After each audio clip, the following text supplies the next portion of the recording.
অনেক জায়গায় তাফসীরের মাহফিলের নাম দেখবেন, মূলত সেখানে তাফসীরের কিছুই নাই, বরং তাফসীরকে ক্ষতবিক্ষত করা হচ্ছে, তাফসীরকে বিকৃতি করা হচ্ছে, তাফসীরের নাম দিয়ে নষ্ট করা হচ্ছে। এগুলো কেন হচ্ছে? সহিহ মুসলিম শরীফের ভূমিকায় ইমাম মুসলিম রাহমাতুল্লাহি আলাইহি একটি হাদিসে মাওকুফ উল্লেখ করেছেন। হযরতে সাইয়েদনা আমর ইবনুল আস, আব্দুল্লাহ ইবনে আমর ইবনুল আস রাদিয়াল্লাহু তাআলা আনহুর হাদিস। তিনি বলছেন, ইন্না ফিল বাহরে শায়াতিনা মাসজুনাতান,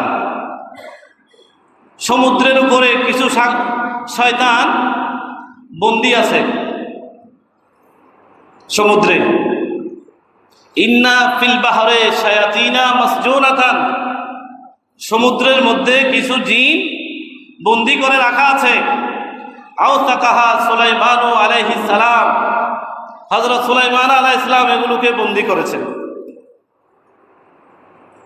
ইউশিকু আন তাখরুজা, তো এরা অচিরেই বের হয়ে যাচ্ছে। ফাতাকরা আলান নাসে কুরআনান, এই সমুদ্রের বন্দী করা শিকল লাগানো শয়তানগুলো মানুষদের কাছে বের হয়ে এরা কোরআনের তাফসীর করবে। এখন সেটাই হইতেছে। মুসলিম শরীফের মুকদ্দমায় এই হাদিস ইমাম মুসলিম এনেছেন। এখন হুজুর বলবেন অনেক, হুজুর তো এগুলো তো মানুষ, এগুলো তো শয়তান না। ইমাম মুসলিম তো শয়তানকে বেঁধে রেখেছেন, শয়তান এসে তাফসীর করবে বলেছেন। তো এটা ব্যাখ্যা হচ্ছে, ওই শয়তান এই মুফাসসিরদের কাঁধে ভর করবে, তখন আসল তাফসীর বের হবে না, ওই শয়তানি তাফসীর বের হবে। সেটা বর্তমানে চলতেছে। না হয় মুফাসসির হয়ে কেমনে বলতে পারে কোরআনের 53 জায়গায় ভুল আছে? নাউজুবিল্লাহ বলবেন না? কোরআনের 53 জায়গায় ভুল আছে, এটা সাধারণ মানুষ বলে নাই, বিশ্ববিদ্যালয়ের কোনো প্রফেসর বলে নাই, কোনো ওরিয়েন্টালিস্ট বলতে সাহস করে নাই। আরে কোরআনে ভুল থাকবে কোত্থেকে? কোরআনে ভুল ধরবে কোত্থেকে? কোরআনের ভিতরে তো ভুলের জায়গাই নাই। আল্লাহ বলেছেন, আলিফ লাম মিম যালিকাল কিতাবু লা রাইবা ফিহি, এই কোরআন শরীফে তো ভুলের কোনো জায়গাই নাই। বড় করে বলুন সুবহানাল্লাহ। তো আল্লাহ বলছেন ভুলের কোনো জায়গা নাই, আর মুফাসসির বলতেছেন 53 জায়গায় ভুল। তাহলে আমরা যদি মিলাই দেখি যে হযরত সুলাইমান আলাইহিস সালাম সমুদ্রের মধ্যে যেসব শয়তানদেরকে বন্দী করে রেখেছেন, ওই শয়তান এসে এইসব মুফাসসিরদের কাঁধে ভর করেছে। সেই কারণে মুফাসসিররা বলতেছে কোরআনের জায়গায় জায়গায় ভুল আছে। নাউজুবিল্লাহ বলবেন না? বড় খবরের নাউজুবিল্লাহ। কোরআনের মধ্যে ভুল আছে এই কথা কেউ যদি মনে করে, ঈমান থাকবে না।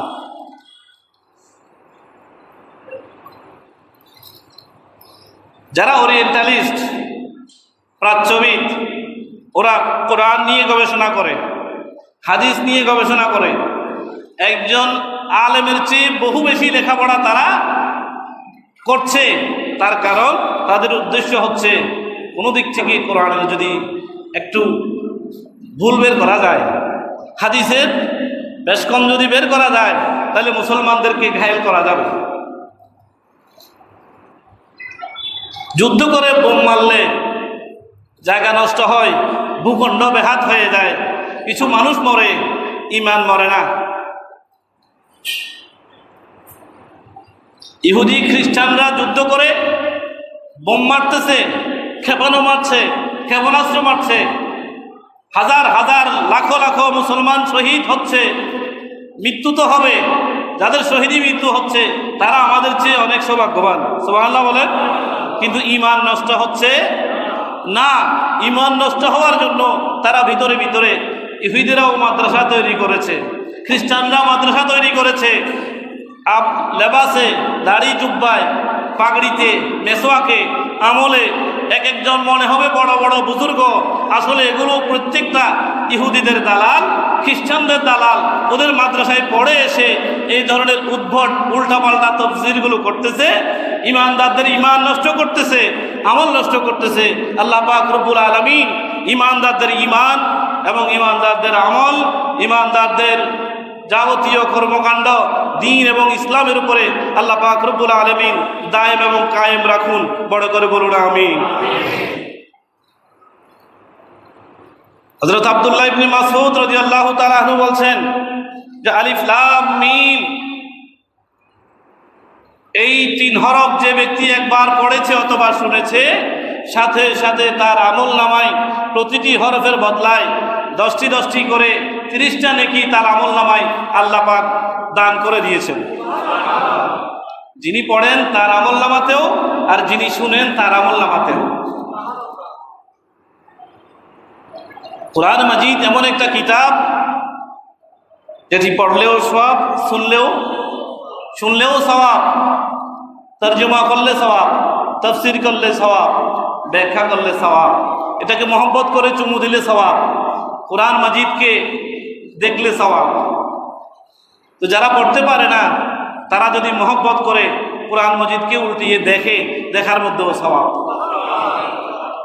আর যারা চোখ অন্ধ, দেখারও সুযোগ নাই, তো ওরা কি করবে?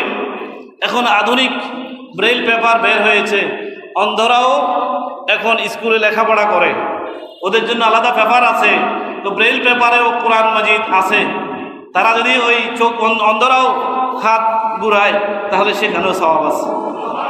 তো কোরআন মাজিদের তেলাওয়াত, কোরআন মাজিদের শোনা, পড়ানো, তাফসীর, এগুলোর মধ্যে যদি এত সওয়াব এবং বরকত হয়, তো কোরআন মাজিদ অনুযায়ী যদি আমরা জীবন পরিচালনা করি, তো আমাদের ব্যক্তি সমাজ এবং রাষ্ট্রীয়ভাবে এত শান্তি এবং বরকত নাজিল হবে যে মদিনার সুঘ্রাণ মানুষ পেতে থাকবে। বড় করে বলুন সুবহানাল্লাহ। আলিফ লাম মিম, এটা হলো 3টি হরফ দিয়ে একটা বাক্য। আল্লাহ পাক রব্বুল আলামিন নবীজিকে দান করলেন। আরবের সমস্ত সাহিত্যিক সেখানে পরাস্ত হয়ে গেল। কোনো কসিদা, কোনো সাহিত্য এই কোরআন মাজিদের বিপক্ষে দাঁড় করানোর মতো কোনো ব্রেইন, কোনো ক্ষমতা, কোনো মগজ, কোনো সাহিত্য আর কাজে আসে নাই, তখনও না, এখনও না, কিয়ামত পর্যন্ত এই কোরআন মাজিদকে আল্লাহ পাক রব্বুল আলামিন এমন চ্যালেঞ্জ হিসেবে দান করেছেন, সেটা কিয়ামত পর্যন্ত এই চ্যালেঞ্জ হিসেবে টিকে থাকবে ইনশাআল্লাহ। যালিকাল কিতাব, সেই মর্যাদা সম্পন্ন কিতাব। কিতাবটা তো আমার সামনে, কিন্তু আল্লাহ বলছেন সেই মর্যাদা সম্পন্ন কিতাব। তার মানে এটা যেন তেন কিতাব নয়, এটা দুনিয়ার অন্য কোনো কিতাবের মতো কিতাব নয়, এটা অন্য কোনো আসমানি কিতাবের মতো কিতাব নয়। এটার মর্যাদা বহু উপরে, যদিও আমাদের সামনে আছে। এ কারণে এই কিতাব না বলে আল্লাহ বলেছেন সেই মর্যাদা সম্পন্ন কিতাব। বড় করে বলি সুবহানাল্লাহ, যাতে এটার মর্যাদার প্রতি আমাদের খেয়াল থাকে।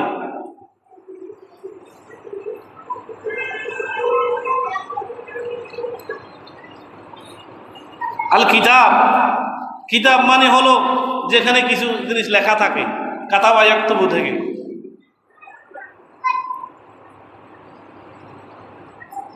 এই লেখা কখন শুরু হয়েছে? সমগ্র সৃষ্টি জগৎ সৃষ্টি হওয়ার আগে লেখা শুরু হয়েছে। সুবহানাল্লাহ বলেন। প্রথম সৃষ্টি কি, এই বিষয়ে কয়েকটা বক্তব্য কোরআন এবং হাদিসের মধ্যে আছে। আল্লাহ কলমকে সবার আগে সৃষ্টি করেছেন, পানিকে সবার আগে সৃষ্টি করেছেন, আল্লাহর নবীর নূর মুবারককে সবার আগে সৃষ্টি করেছেন। 3টা বিষয়ে বর্ণনা আছে। একটা হলো কলম, আরেকটা হলো পানি, আরেকটা হলো আল্লাহর নবীর নূর মুবারক। 3টার ব্যাপারে প্রথম কথাটা এসেছে। কিন্তু সবার আগে যে প্রথম, সে প্রথম হলো নূরে মুহাম্মদী সাল্লাল্লাহু আলাইহি। আমাদের নবীর নূর থেকে কলম সৃষ্টি করা হয়েছে, আমাদের নবীর নূর থেকে পানি সৃষ্টি করা হয়েছে, আমাদের নবীর নূর থেকে আরশ, কুরসি, লৌহ কলম সব কিছু সৃষ্টি করা হয়েছে। কলমকে আল্লাহ বললেন উক্তুব, হে কলম তুমি লিখো। তো কলম বললেন ইয়া রব্বে মাযা আকতুবু, আমি কি লিখব? হে আল্লাহ আপনি তো আমাকে লিখতে বললেন, কিন্তু আমি লিখব কি? আল্লাহ বললেন মাকাদিরা কুল্লি শাইইন, আমার সৃষ্টি জগতের শুরু থেকে শেষ পর্যন্ত যা কিছু হয়েছে, হচ্ছে এবং হবে সব কিছু একটা দফতরের মধ্যে তুমি লিখতে থাকো। তখন কলম লিখতে থাকলো। সুবহানাল্লাহ বললেন। এই কলম যেই দফতরের মধ্যে লিখছে, সেই দফতরটা হলো সৃষ্টি জগতের সবার উপরে, এটার নাম হলো লাউহে মাহফুজ। সুবহানাল্লাহ বলেন। এটার নাম কি? লাউহে মাহফুজ।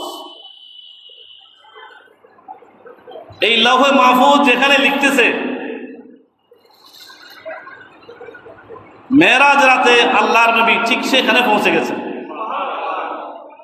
তার মানে তার উপরে আর উপর নাই, তার উপরে আর উপর নাই, ওই শেষের পরে আর শেষ নাই, ওই সীমানার পরে আর সীমানা নাই। সহিহ বুখারী শরীফের মধ্যে এসেছে উরিজা বি, আমাকে উপরে নিয়ে যাওয়া হয়েছে,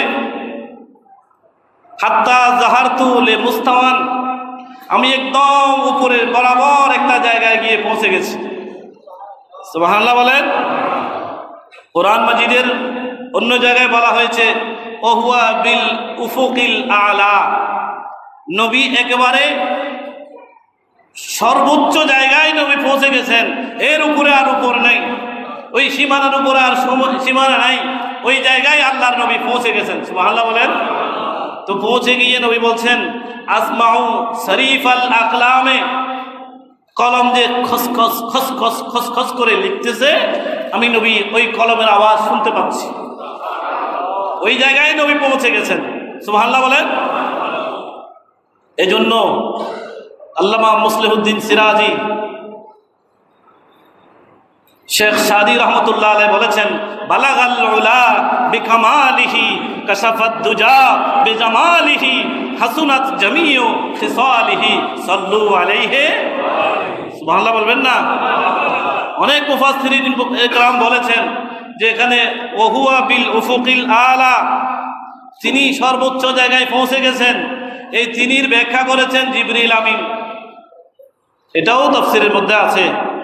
কিন্তু আমাদের আকীদা হচ্ছে ওই বিল উফুকিল আলার মধ্যে জিবরিল পৌঁছে গেলে সেখানে মেরাজের মাহাত্ম্য কি হলো? আর জিবরিল সেখানে পৌঁছে গেলে মেরাজের বয়ানের মধ্যে এটা আসার কোনো দরকার নাই।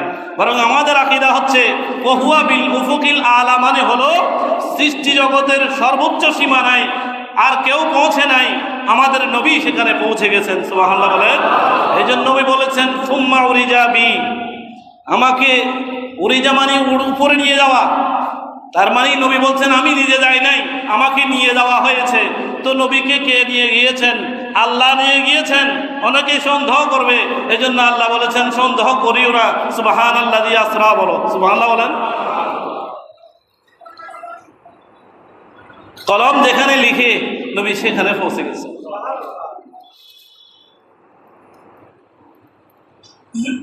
এই কলম লিখতে লিখতে লিখতে লিখতে যে কিতাব সেখানে আগে লেখা সম্পন্ন হয়েছে, ওই কিতাবের দিকে ইশারা করে আল্লাহ বলছেন জালিকাল কিতাব, এটা তো সেই কিতাব, এটা তো সেই মর্যাদাপূর্ণ কিতাব, লা রাইবা ফিহি, এই কিতাবের মধ্যে কোনো সন্দেহ। সুবহানাল্লাহ বলবেন না?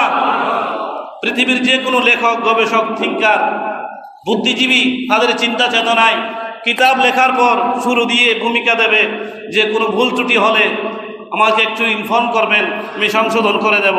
তার মানে লেখক জানে যে তার লেখার মধ্যে যা লিখেছে তার সাধ্যের অনুকূলে লিখেছে, তবে এটা পরিপূর্ণভাবে ত্রুটিমুক্ত নয়, ভেজাল মুক্ত নয়, সেখানে পরিপূর্ণ জ্ঞানের গ্যারান্টি কোনো লেখক দিতে পারে না, কিন্তু কোরআন মাজিদ তার থেকে ভিন্ন। এই কারণে আল্লাহ বলছেন লা রাইবা ফিহি, এটা জেনে তেন কিতাব নয়, আমি আল্লাহ ঘোষণা দিচ্ছি, এটাতে কোনো পরিবর্তন চলবে না, কোনো পরিবর্তন হবে না, কোনো সংযোজন বিয়নের সুযোগ নাই, এখানে কোনো কমতি নাই, এখানে কোনো ভুল নাই। এই জন্য আল্লাহর ঘোষণা হচ্ছে লা রাইবা। সুবহানাল্লাহ বলবেন না? আল্লাহ পাক রব্বুল আলামিন সেই কিতাব মেহেরবানি করে, মহব্বত করে, করুণা করে, অনুগ্রহ করে আমাদেরকে দান করেছেন। সুবহানাল্লাহ। আর আমরা সেটাকে ইজ্জত করে আলমারির উপর রেখে দিয়েছি। পড়ারও দরকার নেই, পড়ারও দরকার নেই। আমরা মার খাবো না, কারা মার খাবে? আমরা লাঞ্ছিত হব না, কারা লাঞ্ছিত হবে? আমরা ইহুদি খ্রিস্টানের মার খাবো না তো কারা খাবে? ওরা যে কোরআন প্রতিদিন গবেষণা করে নতুন নতুন বিজ্ঞান আবিষ্কার করছে, জ্ঞান বিজ্ঞানের দিকে এগিয়ে যাচ্ছে, মেরাজ ওদের গবেষণার বিষয়। কোরআনের বৈজ্ঞানিক আয়াতগুলো নিয়ে ওরা রাত দিন গবেষণা করতেছে, আর আমরা ঘুমাইতেছি।